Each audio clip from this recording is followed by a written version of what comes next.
Good afternoon, good evening, good morning, depending on where you are in the world. Welcome to Raising Excellence, the most important 60 minutes of your day. Hello, I'm Michael, the Opportunity Ambassador and MC for today's show. And today's show's title is The Discomfort of Birthing Freedom. With me today is my two favorite co-hosts, Agnieszka, our psychosomatic illuminator. Yes, that's me, Agnieszka. And Dennis, our freedom facilitator from the far side of Europe, or middle Europe, right? Right in the middle of Europe. Some part Right of in the Europe. heart of it. Greetings and blessed love. Wait, Poland's right in the heart of Europe. Isn't Poland Germany too? Somewhere. It was. Censored. It's all been conglomerated into that big EU mess, right? We all won. Let's talk about sunk cost fallacy today. So I don't know, where do you want to begin? Right Agnieszka, there. do you want to begin, or do you want to Lay Good it out for example. us. Lay out the fallacy for us so we know what you're talking about. Okay, we started with a good example. The German versus Polish animosity has a sunk cost fallacy. We've been against each other for just about 2,000 years, fighting, doing things, attacking this way. But you know what? Maybe we don't need to hate each other anymore, Dennis. Maybe we can just love each other and make the world a better place by bringing together the Polish and the German people to stand together in unison. 2,000 years? That's a long Something like history. as far as we can tell? I had a CD, like a patriotic CD once, that said that each song was from a different century, or each couple songs were from a different century. And it went, we lost Poland. We got Poland again. The Germans took Poland. No, we got it back now. No, it's lost again. No, it's back now. And that was the whole CD. So the sunk cost fallacy, it basically is if you're sinking all your money, all your emotions, all that you have into a cause, and just because you've invested so much into it, you are so invested in whatever cause it is, it's kind of difficult, or it feels difficult, to come back around, even though, there might be some arguments that actually make sense and that, might disprove, or, the situation or the opinion or the belief that you have acquired and that you have invested in. You kind of feel like, because you're so deep in, it's more comfortable to stay where you are. Unfortunately, the vast majority of the population is suffering from a terrible misunderstanding of what this is and how they might be able to get out of it. Go ahead. So going with the initial example, we're taking the animosity between Polish and the German people. On one hand, I could say, yeah, Polish people have been hating the German people for 2,000 years. There's no reason for me to change. You're probably going to stab me in the back one of these days. But, I choose to have a slightly different approach. Like, German people are not the German government. The German government might have committed some crimes here and there, or different specific governments. But what did Dennis ever do to me? He's only ever been a good, loyal, helpful, somewhat humorous friend for years. So I'm going to give up on the whole animosity thing today and reach out a hand to Dennis. Reach my back. I give you a hug instead. All right, good. Well, actually, there's another fallacy in your explanation, though, and that's a generalization. Really? Because, like you said, the German people are not the German government, or not are not one whole of people that are acting as one. Just like the Polish people are not a whole acting as one. They're a conglomeration of a lot of different things, and they have a lot of different opinions. And so that's another fallacy. But yeah, I'll read from the Time magazine article from a few years ago. It says, the sunk cost effect is the general tendency for people to continue an endeavor or continue consuming or pursuing an option if they've invested time or money or some resource into it. That's by assistant professor from Carnegie Mellon's Temper School of Business, by the way. So, you know, that's an authority, which is another fallacy. But let's just stick to this one for today. It's supposed to be like examining all the fallacies today, just the one, the sunk cost fallacy, and how it affects our individual freedoms and the choices that we make on in every single day, or during every single day, whatever. Too many languages. So apparently, if you sunk, you know, considerable cost, emotion, lifetime, effort, blood, sweat, and tears into a cause, um, it might seem, and I did give a little example, or was hinting at an example for myself on Monday when we did the teaser.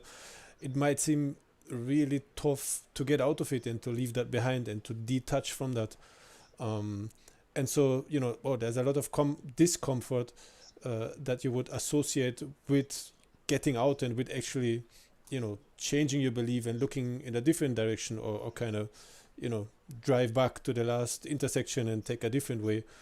However, what has been helpful to me is to sit down, and that was something very helpful that was passed on to me during, you know, courses and many life lessons, which is imagine yourself continuing the way, you know, that you are, holding on to that belief, or continuing with that project, or keeping, you know, that friendship, or whatever it is that, you know, I would have sunk in my cost into. And imagine myself next week, in a year, in 5 years, in 10 years. You know, is that adding to my life? Is that benefiting me? And in the long run, what kind of comfort or discomfort is it going to cause me to hold on to what I'm holding on right now? And then that oftentimes helped me to, you know, to step outside of that box and see it from a perspective where I can say, oh wow, in the long run, this is actually going to cause much more pain than, you know, the little discomfort it will take me to kind of step back and to look at it differently. Yeah, well, so, I was going to go ahead. No, go ahead. Well, I was going to say, I was going to give some examples of maybe some of the things that people might find, you know, that are really, you know, suffering from this sunk cost fallacy. So government, the medical system, the justice system, the school system, the corporate system, business, economics, See, but that's like really general. I don't know if people can religion. really relate to that. Like, yeah, all of those are huge concepts. But how does that show up in real life? How does that show up in like the one-on-one relationship? Well, I guess it's kind of the mass hysteria that we're facing. You know, like people are like, oh, I can't believe this is going on. I can't believe this mass hysteria. But this mass hysteria is really an ongoing thing that's been going on for a long time, because people are falling victim to a very simple concept and don't seem to understand it. And so because they just keep tripping into the same trap over and over again, why would they do anything else? They just keep, you know, springing the same trap on people over and over again forever. And if people keep falling into it, stuff like systems and stuff, that's really huge and overarching, and people might not understand what we mean. So let's come up with some real life examples that they can really relate to. So one example would be staying in a job that you really don't like for 20 years, right? You've spent all this money on education, you got the job of your dreams, turns out it's not the job of your dreams, and then you stay in it for 20 years instead of leaving and finding a job or a career or a business that really works with you, right? So the I think in a lot of cases, these are kind of you know, cleverly developed systems, because most people aren't really given an option to, like, because the way that the sunk cost fallacy works, well, a lot of things aren't really like you were saying the other day, when you're talking about, like, if you go to the hospital in the United States and you say, oh, I got something, and they're like, okay, well, let's give you these tests and let's do this and let's do that, and oh by the way, you know, a month from now you're going to find out that was like $50,000 in tests. And now you really kind of created a circumstance where you've, like, because they've thrown all this money or these, supposedly valuable things.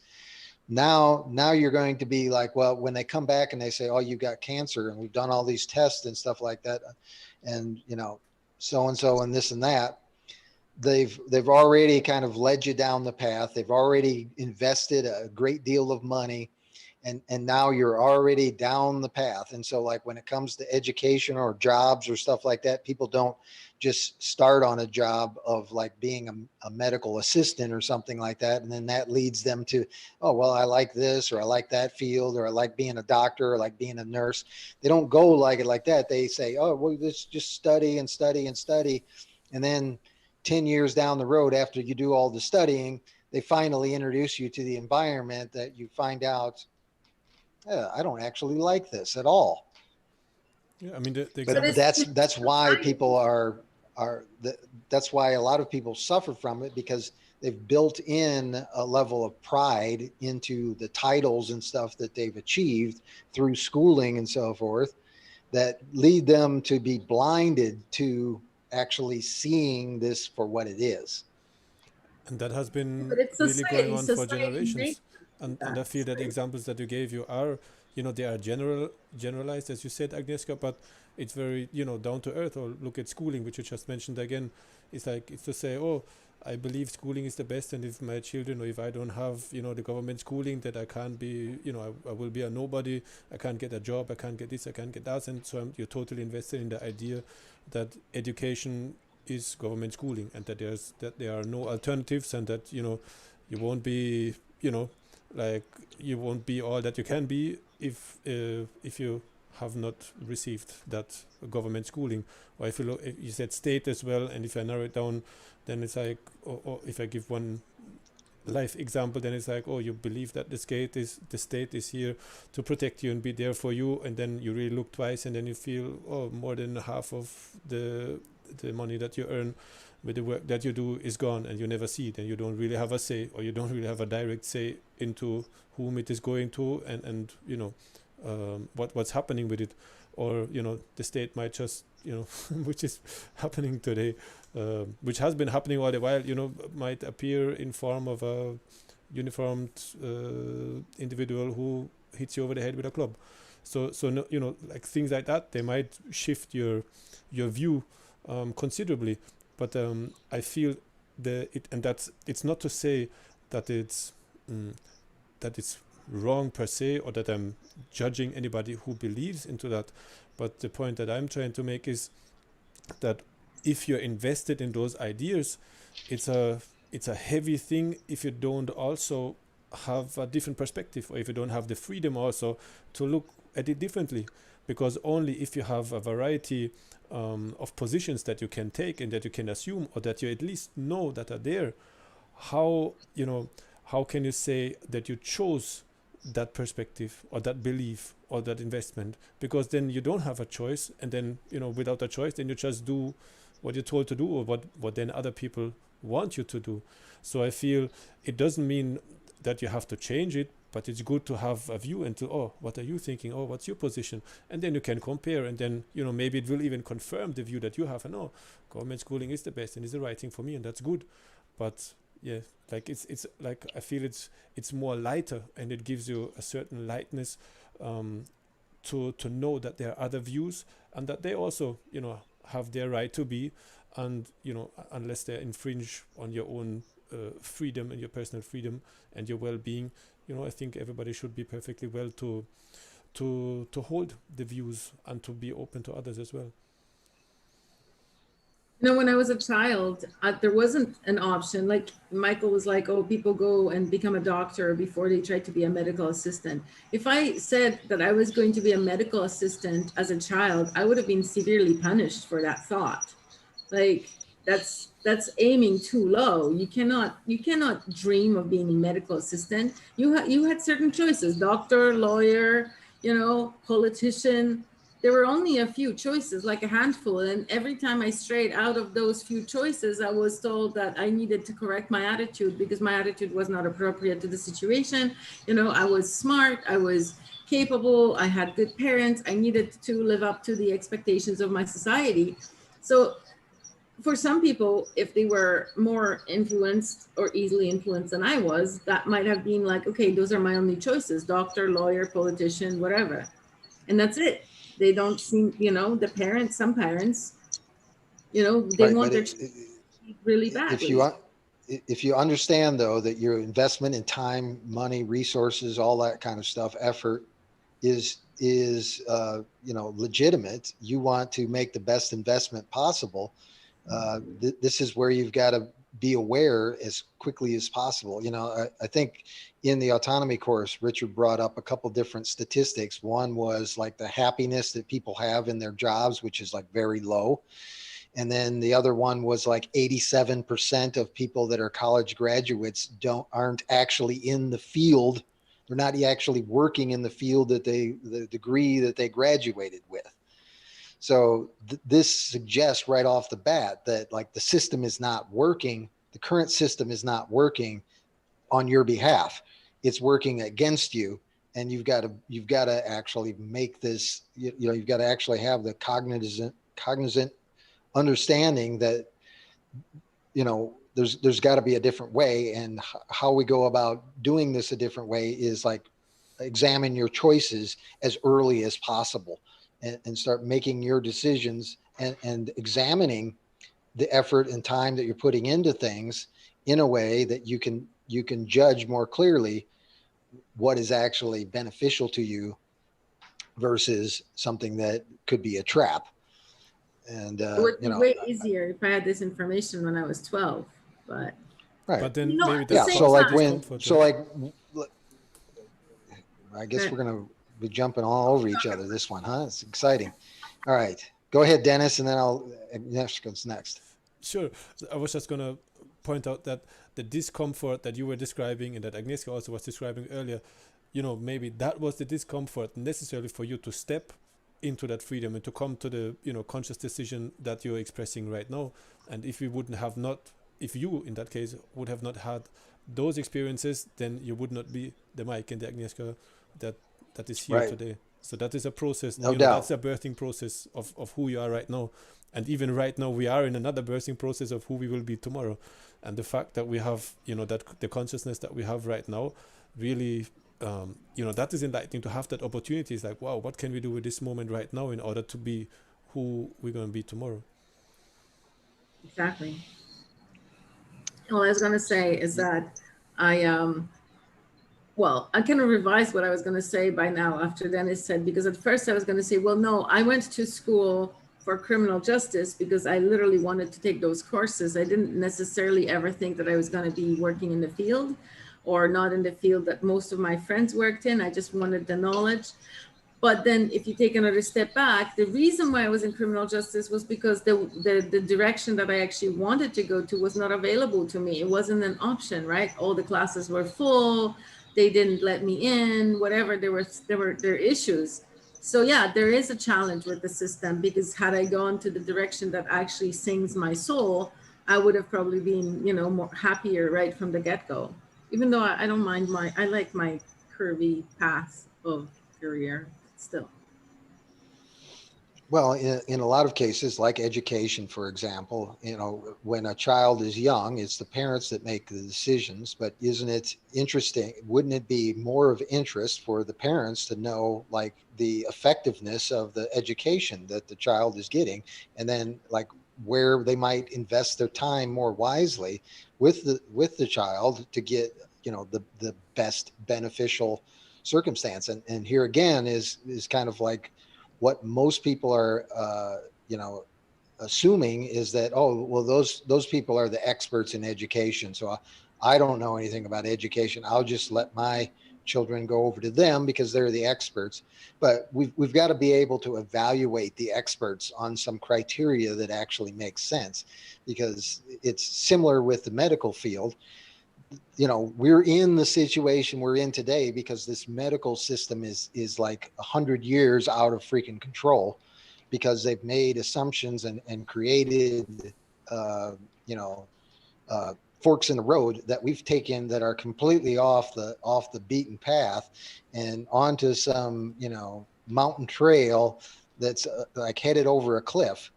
and people are assuming that we're on a legitimate technological discovery of like what's the best, and we're well the hell off that, you know, and it's because people are making all these assumptions about, you know, essentially the sunk cost the fallacy that, you know, we've invested all this time, money, and effort into this medical system, and this medical system is going to deliver results, and we've got to trust the system.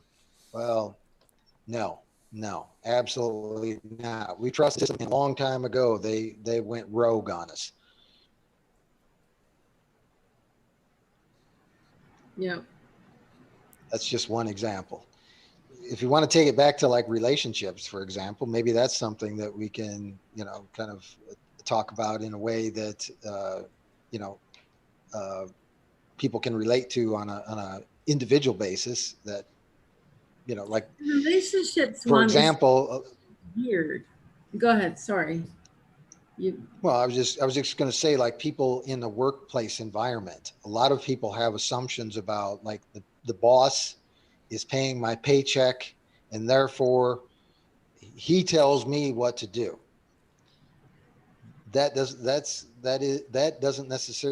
not necessarily the way it has to be. And in a lot of cases, the value that you're delivering is your offer to them.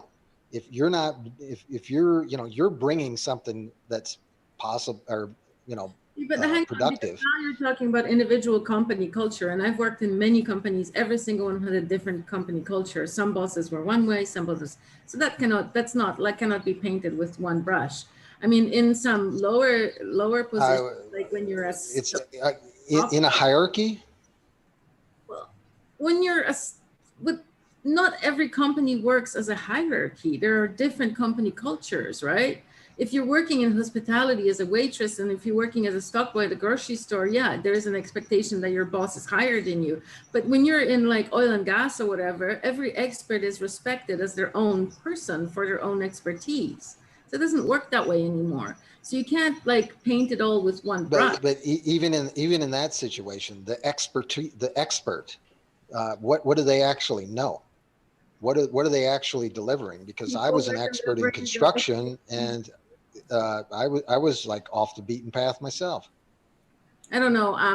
In my experience in oil and gas, the engineer would deliver engineering expertise, and I was a contracts administrator, so I would talk about contracts, making sure that they were tight, that all the wording was correct, so that we don't get caught in like a legal problem, which also the criminal justice with that. There you go. Here we are again. Back in a system when you talk about relationships, totally effed. The subject halfway through the sentence, you somehow changed the subject, and we got totally off track. You were talking. Let's talk about how. Well, I'm talking about the relationship between an employee and an employer.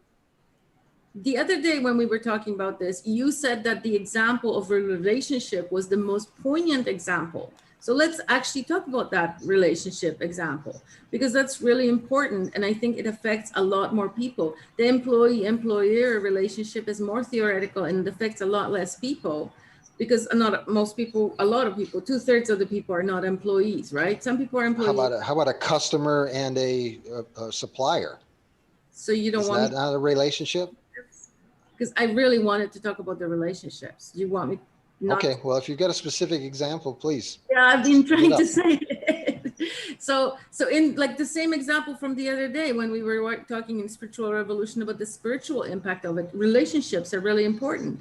You know, people once a person spent like relationships, romantic relationships, man and a woman, husband and wife, right? People, or wife and wife, husband and husband, doesn't matter, romantic relationships.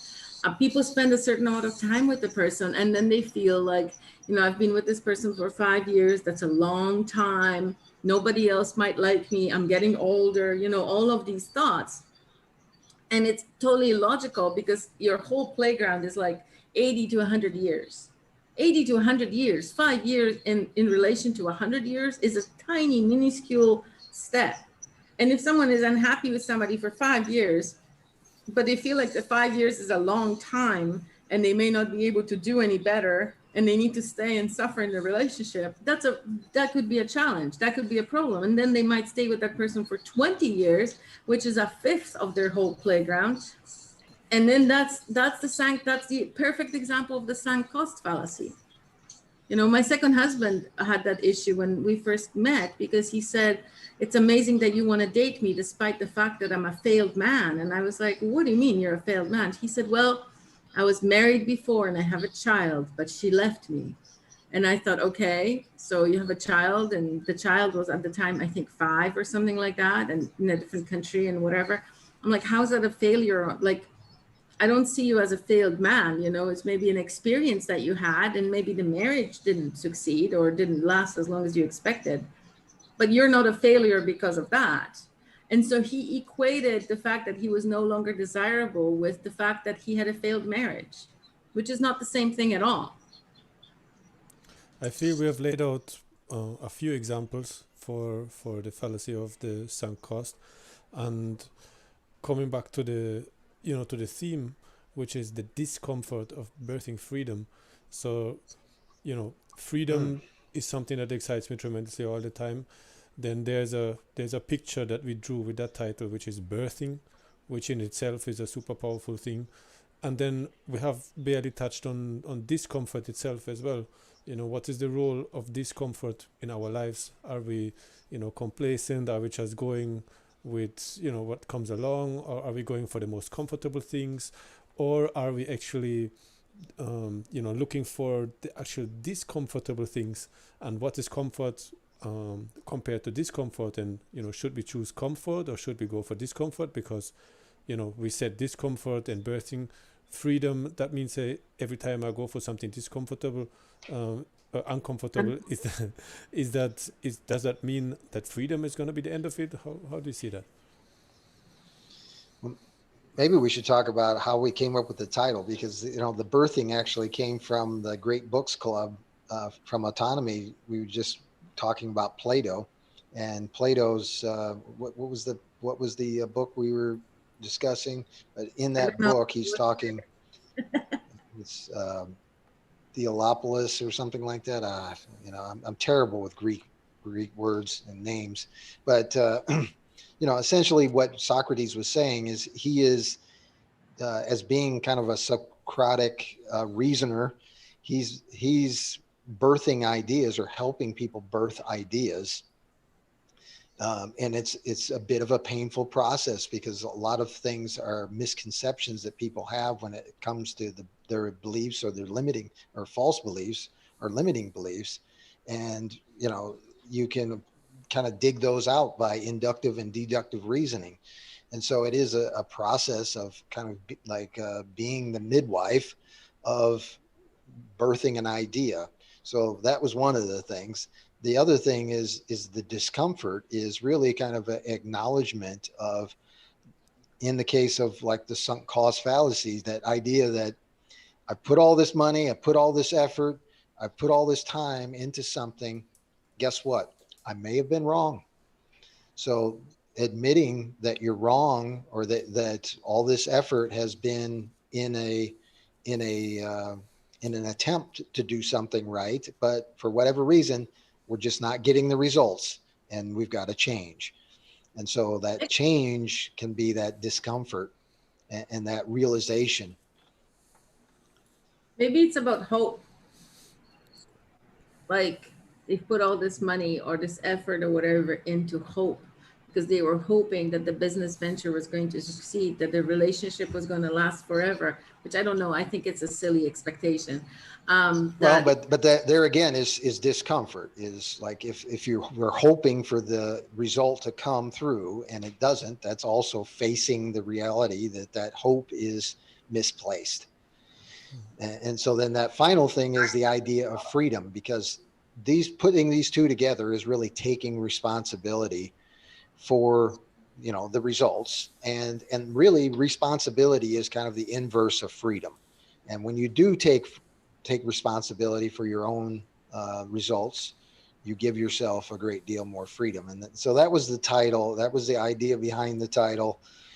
I think it's a great title, because I think it really kind of gives people a way to accept what's actually going on. Because man, I was just reading a paper earlier today because I'm going to be doing an interview later today on something that really just lambasted the medical system in so many different ways that man, we have got to take responsibility for ourselves, and we cannot allow the medical system to go on the way it is, because it is out of control completely. And I, if we just let it continue, or at least let it continue affecting us and our loved ones, uh, it's going to damage people and it's going to hurt people a lot. it already is. Yeah. And I want to Yeah. refer to a question that Sam I am asked during our teaser show, and that was around comfort and discomfort again. And I think she was asking about what about um, getting comfortable with discomfort, and I can relate to that because I caught myself, um, you know, being stuck in that and doing something, that in the end was actually discomfortable on a physical level, for many years even, and repeating it and being in, um, yeah, like getting stuck in that place somehow. And I later realized that actually, um, I associated that kind of discomfort with, what I needed and what I wanted and what I had to do at that moment. But then, when I come to the realization that it's actually that the discomfort, the physical discomfort of those actions, they or of that project, it actually became my comfort. So my comfort was the discomfort that I was, putting upon myself, and that was really interesting. That was like a shift, that occurred to me when I finally came to the realization, and it could not happen, when other people from the outside were pointing it out to me, because that, you know, You it weren't didn't there apply to yet. me. It didn't apply to me, and also I have to say, like um, I felt happy and I felt fulfilled, and I was aware of the discomfort, and I was willingly, I made a decision, so I took self responsibility for everything that I was doing, and I looked at myself and I looked around me and say, is that what I want? I say, yeah, yeah, that's what I want. But still, although that, it took me many years to realize that it was a certain discomfort, and I had gotten comfortable with that situation, and it was and is a process to actually to not only realize that but also to overcome it, and one of the keys for me was to allow, um, to allow a different perspective to come in and to re-evaluate myself, and to actually envision, that which what I was longing for and what I was working for, that there's a possibility that it may actually come about in a different way, which is more comfortable.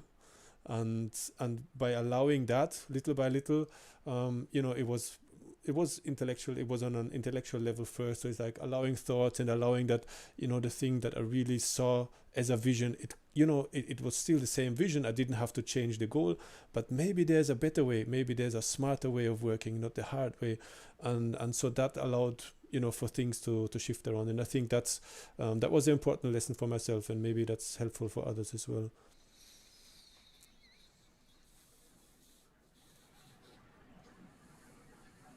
You're muted, Michael. Sorry about that. In the Spiritual Revolution podcast just last night, we had a discussion after the official show that I was listening to, and they were talking, you know, I'm not sure who it was that was what was they were saying, but they were saying, isn't it great that we get together and we talk about these different things from different perspectives? And one of the people had a experience where they lived on the other side of the planet in this different place where That was, everybody is different from. I'm sorry, what? that was Danny Lilly that said that. Danny. Yeah, so Danny was suggesting that he was given a lot of different stories about like Muslim countries, living in them, and the people that were there. And it was just a beautiful perspective from a different point of view.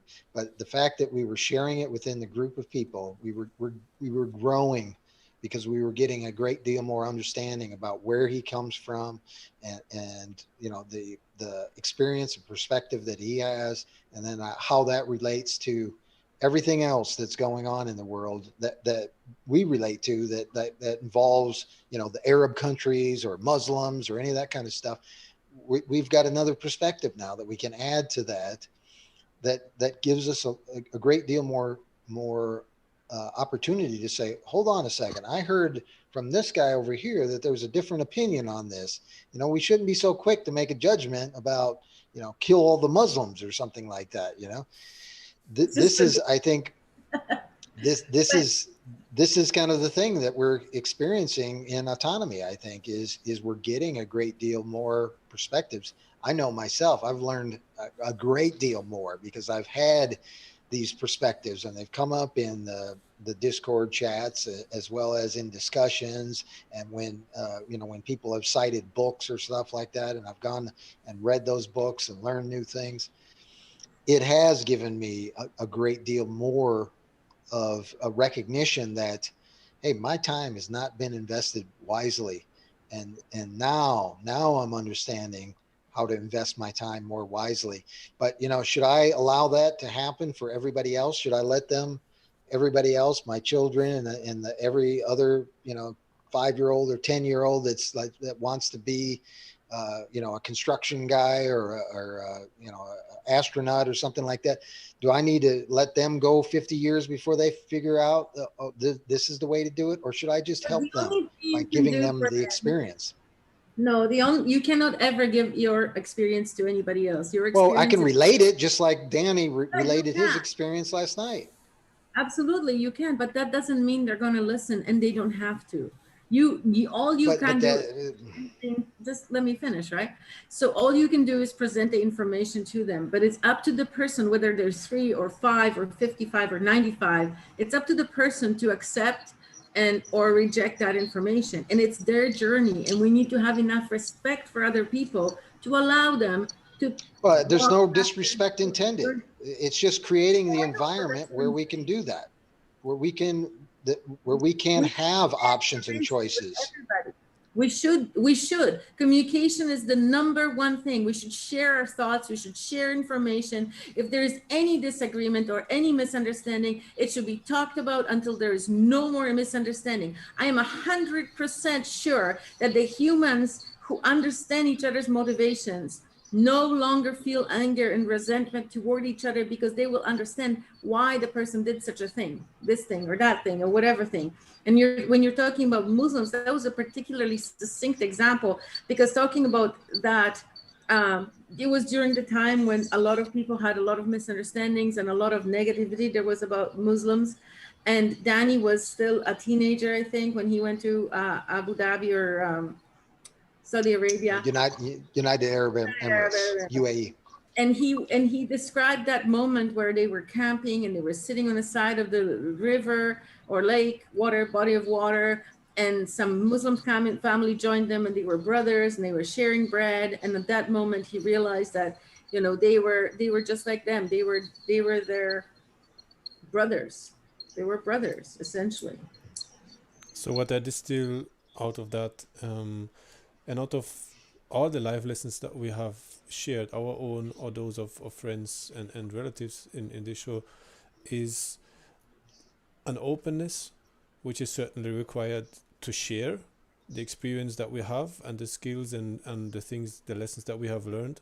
So we have to be open to give and to share, but then also the same openness of somebody who is willing and wanting to step above the place where he or she might find themselves at this time, because it is, you have to want help and accept help in order to be helped by someone. And so openness and discernment are two things that I think are essential for that, because you have to be able to discern someone whom you can help, and who is open to receive your help, and also you have to discern on the other side someone from whom you take counsel and help, because that is something, if you look at little children, they, the small children, they will learn by copying. So they will mimic and will do whatever the big sister or the father, the mother, the people that surround them are doing. So we learn by copying. But then later on, you can see very clearly that they come to the realization that not everything that you should not copy everything from everyone around you. So there's a certain discernment that comes into place, and I feel as adults and as grown-ups, that is something we mustn't forget, that there's people that even if they might want to do us good and if they come with good intention, um, it might not apply for us. So then again, it's to communicate gratefulness for the intention, everything, but also to find your own way. And I think that is something that is a kind of wisdom that only life and only experience will teach you. Whom to listen to, or maybe you can listen to almost everyone, but whom to take counsel from, and when is it that something applies for you. And that is something that goes above the just cognitive and intellectual understanding and getting the idea, but that's something you can feel in your heart. You can feel down in your gut if something, that's the right thing. And sometimes you don't even understand it cognitively, but you say, oh wow, this thing just hit me, or this message, or wow, what he just said, wow, that was for me. And so those are just some hints that I got over the years, and that will show me clearly when it's my call or my calling. Well, I think there's something else though too, and that is, in a communist revolution, like for example, in Cambodia, Cambodia, right? The Khmer Rouge took over and essentially moved everybody out of the city and made them go out into the country and camp out in the country, and they took all the educated people and waxed them. I don't know, it was 1 or 2 million people out of a population of, I don't know, 6 or 7 million people. So like a third of the population was annihilated. And you've got to wonder, why was it that the average person had so much contempt for the experts, for the educated? And it probably had a great deal to do with some cost fallacy, because a lot of the people that are experts are really representing wrong thinking. Like today, you've got the doctors and the lawyers and the policemen and all these people that are representing systems that have gone down a path that is way off the track of delivering what they say they're delivering. They're not delivering justice. They're not delivering, health and, end to suffering. They're delivering the exact opposite in a lot of cases. And so for the average person, or even a person that has a great deal of common sense, they have a great deal of contempt for the experts. And that contempt builds into anger at some point. And I think that's one of the things that I think the political structure utilizes to kind of create the circumstances that we're also experiencing now. But this is where we've got to, retain our humanity and, essentially take responsibility for like what is actually going on, and be able to discern real value from harm. And, just because you're getting a paycheck isn't enough.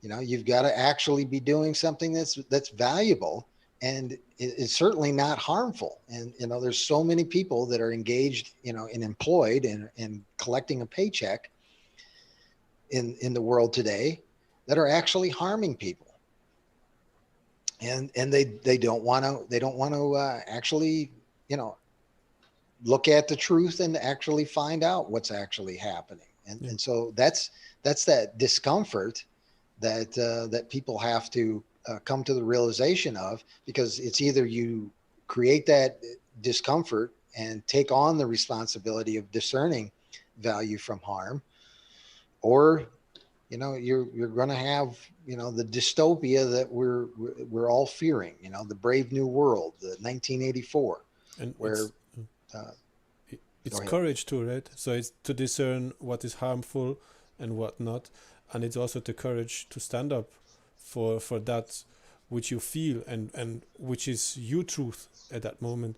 So in the case of the Khmer Rouge, and I think there's a lot of dynamics, that played into that setting. And for instance, you were considered an expert, Sure. or they shot people just for the fact that they wear glasses, saying that they're educated, or just because of the fact that they wear glasses. So I think there's a lot of And if they different spoke French. dynamics that played into that.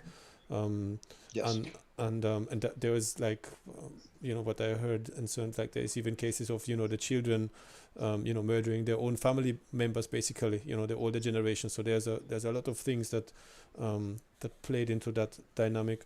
And yeah, and it just plays into the whole discernment, right? In like what is good, and what is it, that which you are told, and that which you have been maybe indoctrinated or led to believe, or which is what other people or other systems put into your head, or made you believe, or made you think. And I think that that can account until a certain age, or a certain level of adulthood that you would have reached. But then you treat children, and you judge. Speaking from like with a justice language, even courts, to treat children different from adults. And I feel there is a certain maturity that we reach in our development, or that we ought to reach, which is based in that kind of discernment as well. What is good and what is evil, and what are the actions that we take. And yeah, I feel that is something where we have to be able to overcome a certain discomfort, in order to make the right decision. And I think deep within, we all know what the right decision is, even if it's painful at times. And then, just as to go back to the picture of the birthing process, it certainly is a painful process from what I've heard, and what most people, or what most women would experience, physically giving birth to a child. But then again, as I hinted on Monday, what is that pain? And I'm saying that as a man, not knowing the pain, but I feel that what I've seen and what I've witnessed is that the joy of holding new life in your hands, much, supersedes the pain of giving birth by, a lot. A million. Well, I'll read another line from this article, and it says humans get caught in this psychological trap for several possible reasons. Sticking with the plan, even when it no longer serves you, could be an attempt to correct cognitive dissonance, the mental disconnect between paying for something and not getting the expected return on investment.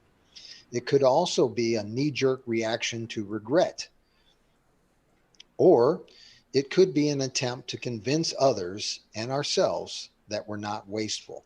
So there's three different reasons that are kind of tied to the sunk cost fallacy, at least, that are kind of psychological in nature, that we use as a basis, or the grammar, for kind of creating the logic that this is something to continue, versus this is something to re-examine and and come to a new conclusion. Because if something isn't working, if it's causing harm, we should be stopping and reevaluating. You know, and in a lot of cases, like what's going on today, in all kinds and all sorts of direction, is harming people, and that means we need to stop and re-examine and reevaluate, and like look at what's true and what's not. And And of half the course, that population doesn't, means a lot of discomfort to a lot of people.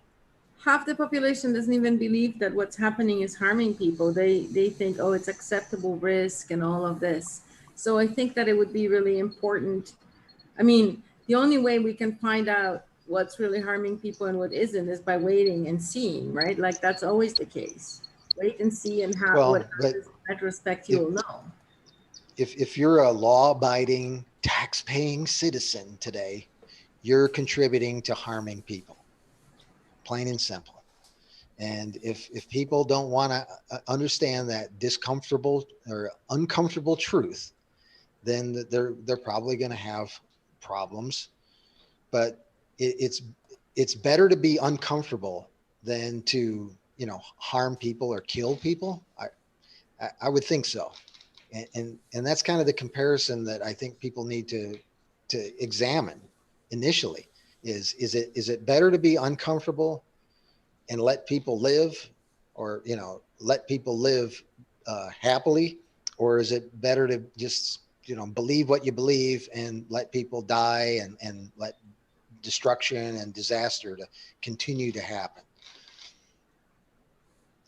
The thing is also, if you and I'm thinking about how we have been led to a lifestyle of comfort, and how comfort is being praised, and how we see comfort in every way, and how that's how things are being sold to us, physical things, but also systems and processes and entities, um, uh, you know uh, they're so, like, from cradle to grave, like, we are sold comfort as the thing to strive for and to achieve. And once we have that, and once we can demonstrate that, it's like, oh, look how comfortable I am, look what I have, and so don't even have to move my little finger to do this and that again. That's what we really strive for. But just like you wouldn't know that it's a sunny day if you don't have rainy days in between as well. Hmm. What is comfort worth if you don't experience discomfort as well? And how could you appreciate being comfortable if you have never witnessed, seen, and felt what it means to be discomfortable, uncomfortable? So, Certainly. I mean, the situation that we have today is that we've allowed a group of people to essentially create a circumstance in which we can be irresponsible. We can be so irresponsible that it gets to the point that it is. And this is our chance to, like, snap to it and say, hold on a minute, this isn't who we are. This is definitely different. This is not our nature.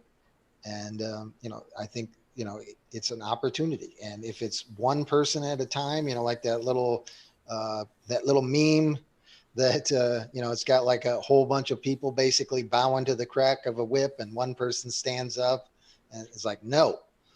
And then a couple other people are like, what's he doing? And then they start standing up, and then next thing you know, everybody stands up. you know and that's kind of the circumstance that we all really have to face, because there's a lot of different things that are going on in the world that are harmful, that people should be standing up for. And if one person stands up, and we kind of know what that actually means, and we can support them in standing up and saying, hold on, he's saying there's something valuable here that we're missing, hold on a second, let's listen to him.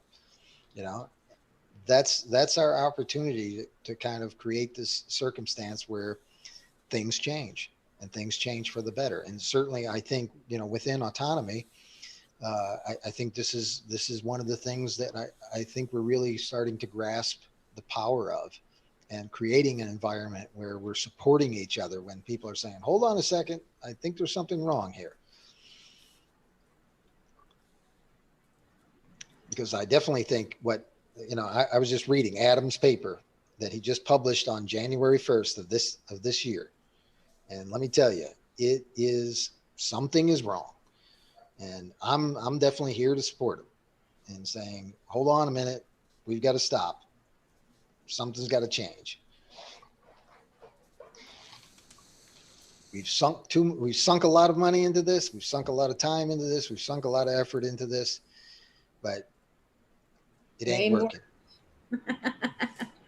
Yeah, a lot of things aren't working, and I think that as a society, we we're told that back in the old days things were bad, and the houses were ridden with fleas and bugs, and we lived in squalor and stuff.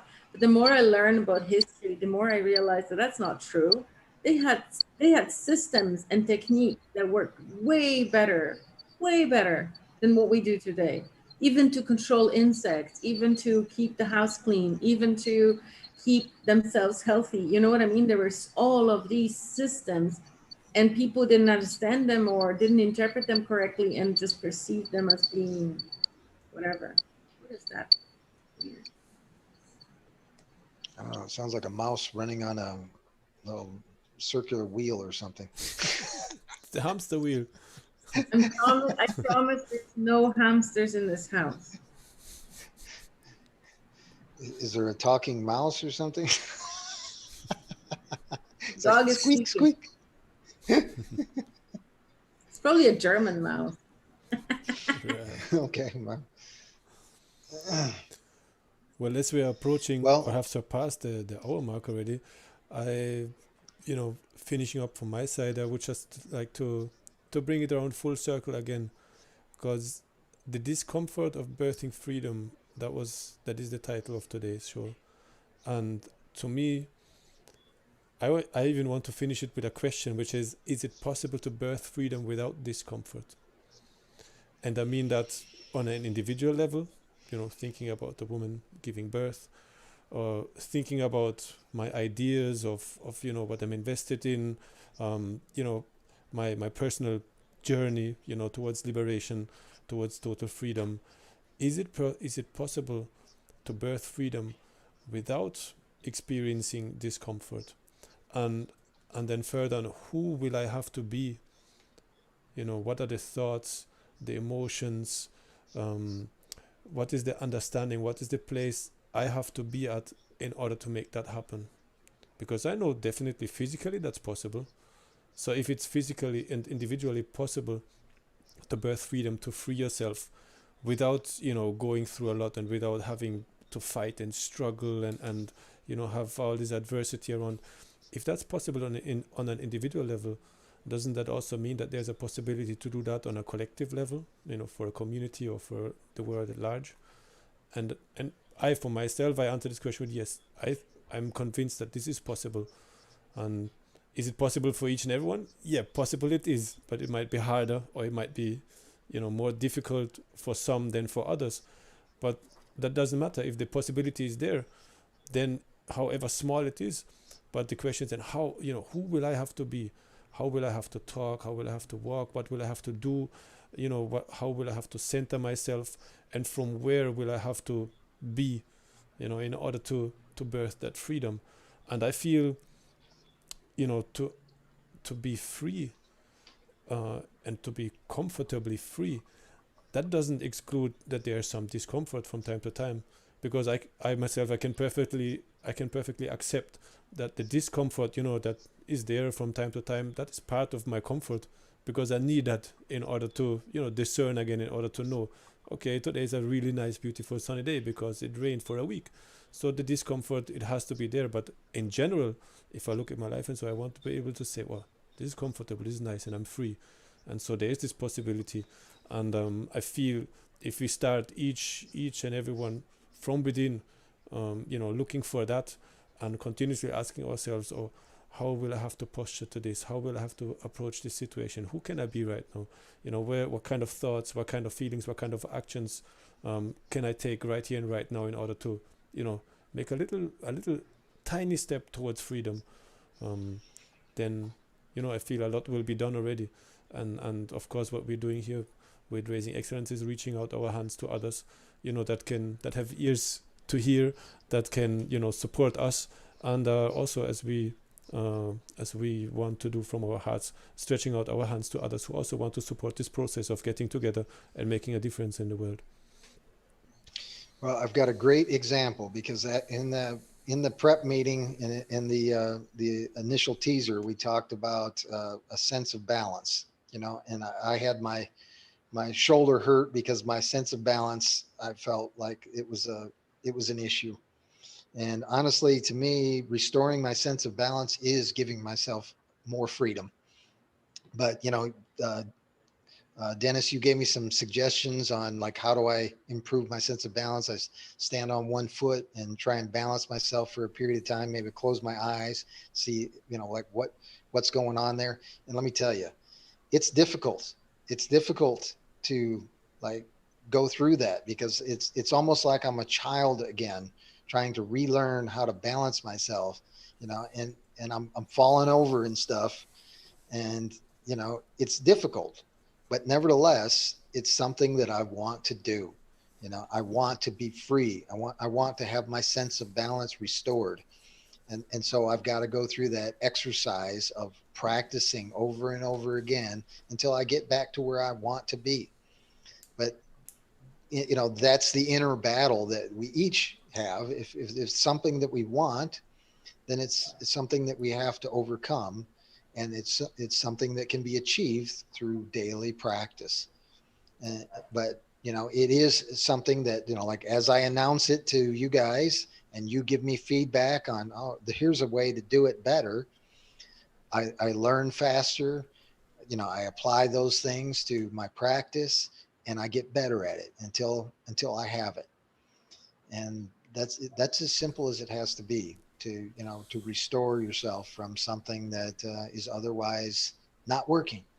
The most profound things are often simple yet not easy. Indeed.